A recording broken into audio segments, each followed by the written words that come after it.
Bonjour à tous, j'espère que vous allez bien. Bienvenue dans une nouvelle émission de la Bibliothèque de Poche. Aujourd'hui, on se retrouve pour la présentation d'un nouveau livre policier. Donc c'est Marine Carteron, 10, aux éditions Rouergue. On continue sur la lancée des romans policiers parce que ça vous a énormément plu déjà, j'ai eu pas mal de retours positifs. Et puis, il y en a aussi qui se sont lancés dans la série Lupin, donc c'est génial. Et vraiment, c'est un sujet qui me tient énormément à cœur. Je l'ai découvert en 2019 ce livre et c'est une période de ma vie où j'étais fan des romans policiers. J'en avais des piles chaque semaine, vraiment je les dévorais. Et j'avais découvert en fait à cette époque les adaptations de BD des romans d'Agatha Christie. Et il y en avait un en particulier qui m'avait marqué, c'était Ils étaient 10. Et en fait ce roman, c'est la revisite, donc un peu plus moderne, de ce roman policier d'Agatha Christie. Donc je vais vous parler un peu de Marine Carteron, donc avant d'entrer un peu plus dans les détails de l'histoire. Elle est née en 1972 et elle a fait donc des études d'histoire de l'art et d'archéologie à l'université de Tours. Et donc en parallèle de son métier d'enseignante, elle écrit pour les éditions Rouergue. Il y a pas mal de ses livres qui ont reçu de très bonnes critiques.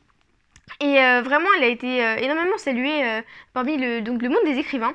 Donc elle a fait une sorte de série, donc les autodafeurs 1, 2 et 3, qui sont sortis en 2014 et 2015, qui ont reçu le prix Libre à nous.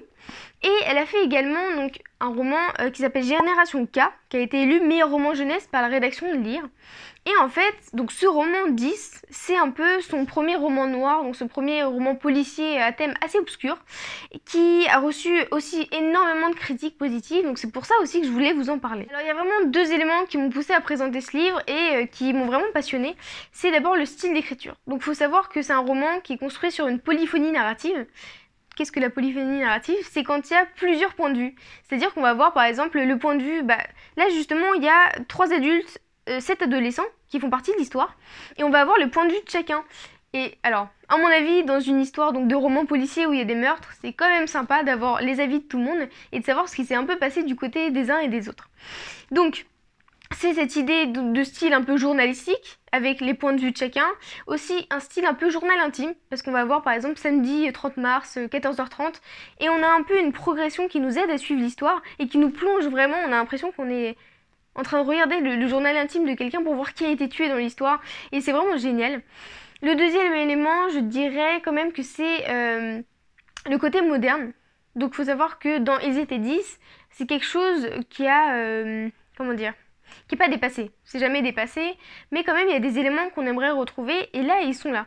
Le principe de l'histoire en fait, c'est qu'il y a 7 adolescents et 3 adultes, donc un groupe de 10 personnes qui participent à une émission de télé. Le but de l'émission de télé, c'est d'aller dans un manoir, sur une île. Alors ils n'ont aucune communication, ils n'ont pas moyen d'appeler, pas moyen d'appeler les secours, pas moyen de communiquer, et en fait ils vont être isolés sur cette île et ils vont être retranscrit en direct sur une chaîne nationale et on va suivre un peu, en fait c'est comme un principe de télé-réalité et on va les suivre sur le manoir et on va voir leur évolution. Sauf que les choses vont pas du tout se passer normalement. En fait, il y en a qui vont être tués dans des trucs absolument horribles. Il y en a une, son système de douche se bloque. Il y a l'eau qui monte, qui est brûlante et elle meurt là-dedans. Et il y a des choses absolument horribles.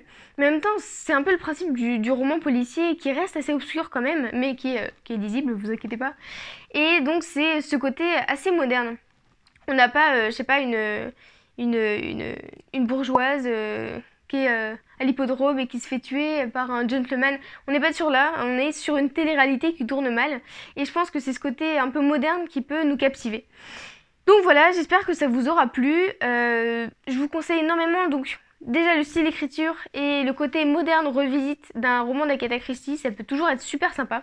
Donc n'hésitez pas à me poser des questions aussi si vous avez quelques demandes sur le domaine des romans policiers. Ça peut être encore Arsène Lupin, ça peut être là donc les romans d'Agatha Christie. N'hésitez pas à me poser des questions, je suis toujours disponible. Et puis on se dit à très vite pour une prochaine vidéo. Salut!